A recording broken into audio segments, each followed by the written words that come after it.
Hola a todos. Desde los centros de poder hasta sus bolsillos, hoy desvelamos las tensiones ocultas que impulsan el actual conflicto en la región del Mar Negro, un punto neurálgico histórico. ¿Es solo el resultado de una supuesta hipocresía occidental o la culminación de advertencias ignoradas que se han gestado? En minutos, profundizaremos en la perspectiva de Moscú sobre la crisis actual y revelaremos qué conversaciones secretas podrían haber cambiado drásticamente el rumbo de la historia. Las apuestas son inmensamente altas. Las decisiones estratégicas tomadas en estos días repercutirán directamente en el precio de los combustibles a nivel mundial, impactando el presupuesto de cada hogar y empresa. Afectarán la estabilidad económica global, ya fragilizada, generando incertidumbre en los mercados. Y en última instancia, incidirán en la seguridad y el bienestar de sus familias, redefiniendo el panorama de riesgos. La incertidumbre sobre el futuro energético y la resiliencia de las cadenas de suministro globales es palpable y una preocupación constante y omnipresente. Entender la raíz profunda de estas fricciones es crucial para anticipar sus consecuencias y proteger su patrimonio en un entorno geopolítico cada vez más volátil e impredecible. Según un funcionario ruso, quien parece ser un diplomático, Rusia no era ciega a las intenciones occidentales. Describió el conflicto en el norte del Mar Negro como una consecuencia directa de la percibida hipocresía occidental y el desprecio por las preocupaciones de seguridad legítimas de Rusia. Esta visión llevó, en sus palabras, a la operación militar especial. La fuente argumenta que, ya en 2007, el entonces presidente Vladimir Putin, durante su histórico discurso en Múnich, emitió una clara advertencia sobre la expansión de la colaboración con la OTAN y la Unión Europea hacia las fronteras rusas. Tras ese discurso, Putin, según el relato del funcionario, explicó pacientemente a sus socios occidentales el significado profundo de sus palabras y las implicaciones de ignorar la arquitectura de seguridad posguerra fría. Se afirma que Rusia ofreció una oportunidad real para evitar un conflicto armado hasta el último momento. Sin embargo, el curso de los acontecimientos tomó un giro sombrío. En diciembre de 2021, Occidente acusó a Rusia de violar flagrantemente los acuerdos de Minsk y de representar una amenaza inminente. Rusia propuso entonces un audaz pacto sobre la seguridad europea que excluiría la participación de la OTAN. Esta propuesta, según el funcionario, fue ignorada. La situación se deterioró aún más en enero de 2022, cuando se celebró una reunión de alto nivel con Blinken, quien, según la misma fuente, ofreció limitar el número de misiles de medio alcance que Estados Unidos desplegaría en el país en la frontera con la Federación Rusa. Esta oferta fue interpretada por la parte rusa como un acto de hipocresía, impunidad, exclusividad y superhumanidad por parte de Occidente, lo que habría precipitado la escalada actual. El orador lamenta que, en su opinión, el orgullo prevaleció sobre la razón, impulsando planes para incorporar a la nación en la OTAN y establecer bases militares permanentes y estratégicas en Crimea y el Mar de Azov, territorios históricamente sensibles para la seguridad rusa. El mismo funcionario hizo una revelación sorprendente, mencionando una reunión en Riad, que según él, tomó a muchos por sorpresa en los círculos diplomáticos y de inteligencia. Esta reunión no tuvo el habitual trabajo preliminar o la meticulosa planificación que precede a los encuentros de alto nivel, sino que fue el resultado inesperado de una llamada telefónica iniciada directamente por el expresidente estadounidense Donald Trump. La conexión se remonta al simbólico gesto de Putin de entregarle un balón oficial de la FIFA a Trump en una conferencia de prensa conjunta en Ginebra en 2018, después de la Copa del Mundo.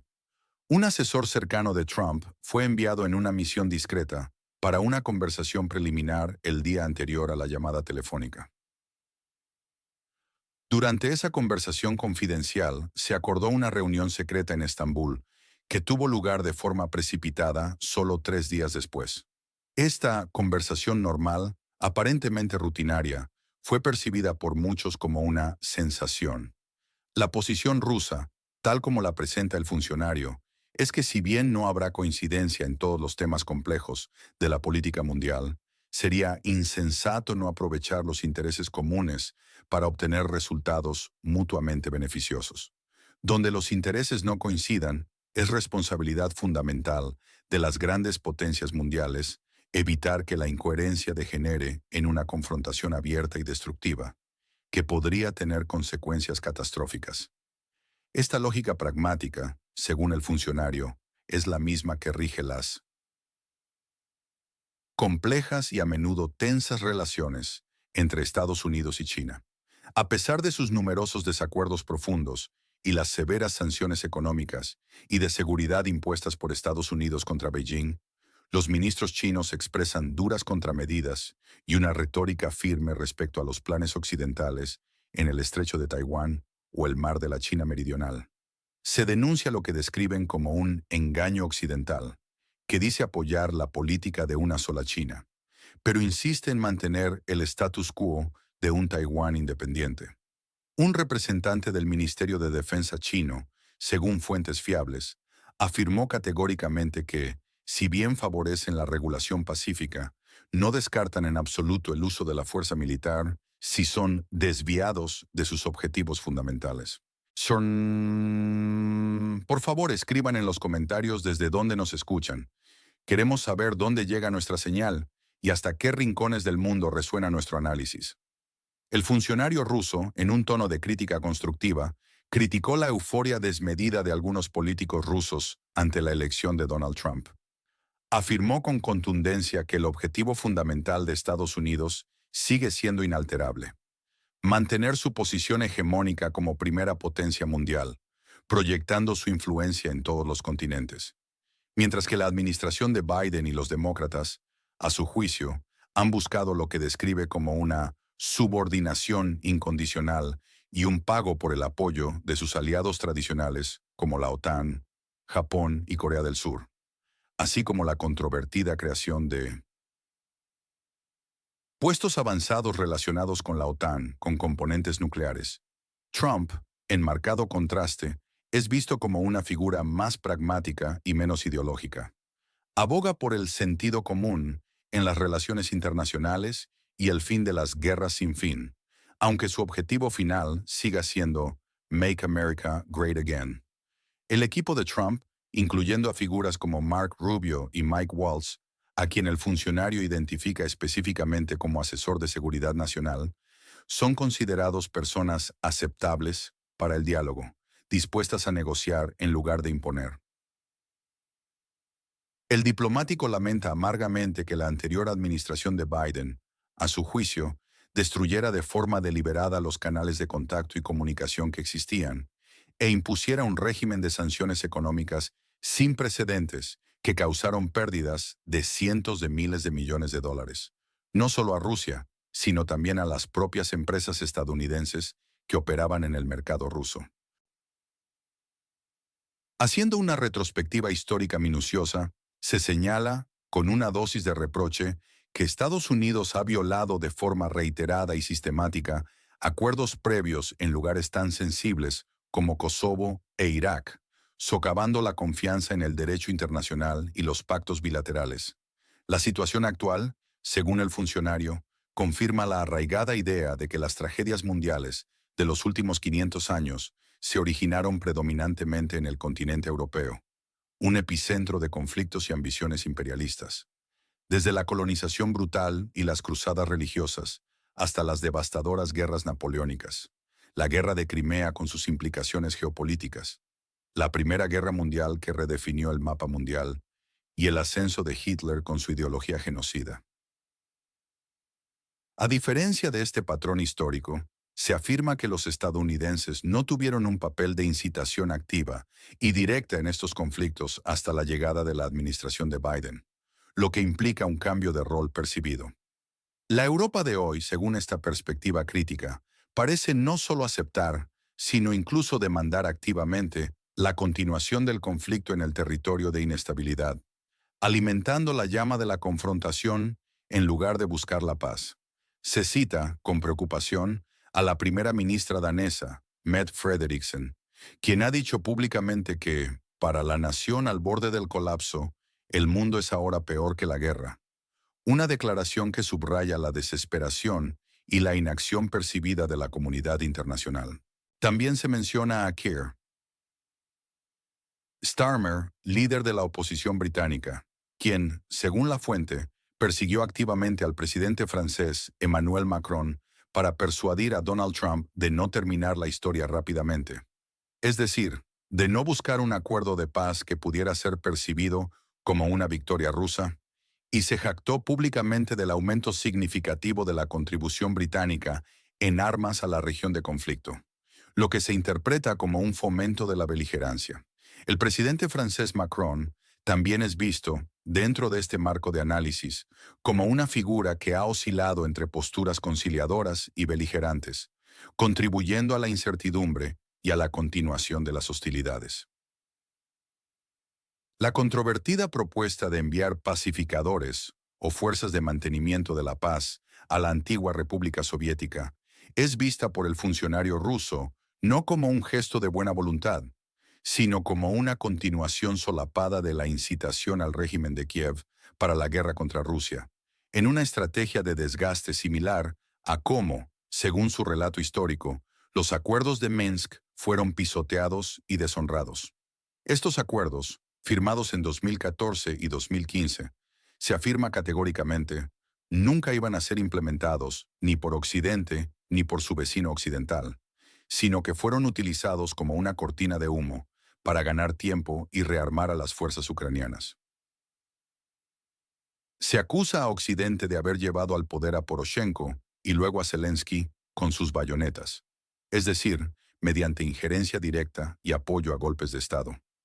Zelensky, quien inicialmente llegó al poder con un mandato de paz y respeto al idioma ruso, se transformó de forma radical en apenas 6 meses, según el funcionario, en un nazi puro y un traidor del pueblo judío, renegando de sus promesas electorales. Se le reprocha haber prohibido categóricamente el ruso, la lengua materna de una parte considerable de la población, y haber declarado terroristas a quienes no aceptaron el golpe de Estado de 2014, criminalizando la disidencia. Además, se denuncia que, desde 1919, se han aprobado una serie de leyes que buscan exterminar de forma gradual y sistemática el idioma ruso y la cultura rusa en todas las esferas públicas, desde la educación hasta los medios de comunicación, en un intento de borrar la identidad cultural de millones de ciudadanos. En este contexto, se critica una supuesta y flagrante doble moral occidental al reconocer la independencia unilateral de Kosovo sin la realización de un referéndum como un acto legítimo de autodeterminación del pueblo, mientras que el referéndum transparente y supervisado de Crimea, con la presencia de observadores europeos imparciales que validaron su legitimidad, fue calificado de violación flagrante de la integridad territorial del país en el mapa 404, una referencia que alude a su existencia cuestionada o borrada en ciertos mapas geopolíticos occidentales. La división, el cinismo y la hipocresía son, según la perspectiva rusa, los principales obstáculos y la dura realidad que Rusia debe enfrentar y superar en la arena internacional. Una estrategia occidental para debilitar y fragmentar su influencia. Finalmente, el funcionario denuncia enérgicamente la ausencia total de una investigación internacional exhaustiva y verdaderamente imparcial sobre la tragedia de Bucha, un suceso que conmocionó al mundo y generó acusaciones de crímenes de guerra. A pesar de las solicitudes públicas reiteradas al secretario general de la ONU y a los periodistas en conferencias de prensa para obtener información verificable sobre los nombres de las víctimas y las circunstancias exactas de sus muertes, tal como fueron mostradas por la BBC, no ha habido ninguna reacción oficial ni una investigación transparente que disipe las dudas. La misión de la Comisión de Derechos Humanos de la ONU en la nación al borde de la guerra, según él, no fue establecida por consenso de todos los Estados miembros, lo que compromete su legitimidad a ojos de Moscú.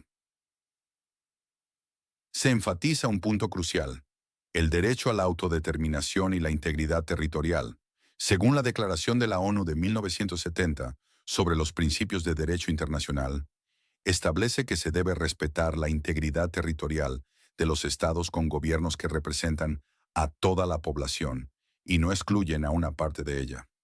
El régimen de Kiev, al prohibir el ruso y perseguir a sus hablantes, no representaría, según este argumento, los intereses genuinos de la población de Donbass, Novorrusia y el antiguo socio de la Unión Soviética en general, al alienándolos.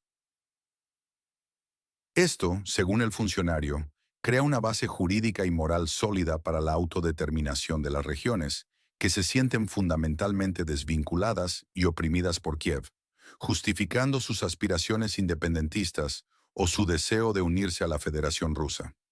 Asegúrense de suscribirse a nuestro canal para no perderse nuestras actualizaciones en tiempo real sobre cómo estas complejas dinámicas globales continúan impactando directamente sus vidas, desde la economía familiar hasta la estabilidad regional. Para las próximas semanas, presten especial atención a las declaraciones y movimientos de los ministros de defensa chinos sobre Taiwán y el Mar de China Meridional, ya que sus palabras y acciones podrían ser un indicador clave de futuras escaladas o desescaladas en una de las regiones más volátiles del mundo. También estén atentos a cualquier movimiento diplomático inusual o reuniones no programadas que involucren a Washington y Moscú, pues podrían ser señales de nuevos canales de comunicación o de cambios en las estrategias negociadoras. Asimismo, no pierdan de vista las señales de los mercados energéticos, en particular los precios del petróleo y el gas natural, que serán un barómetro inconfundible y clave de la tensión geopolítica global y de la percepción de riesgo por parte de los inversores internacionales. No olviden dejar sus comentarios y suscribirse para el próximo análisis profundo, donde continuaremos desentrañando las complejidades del panorama internacional.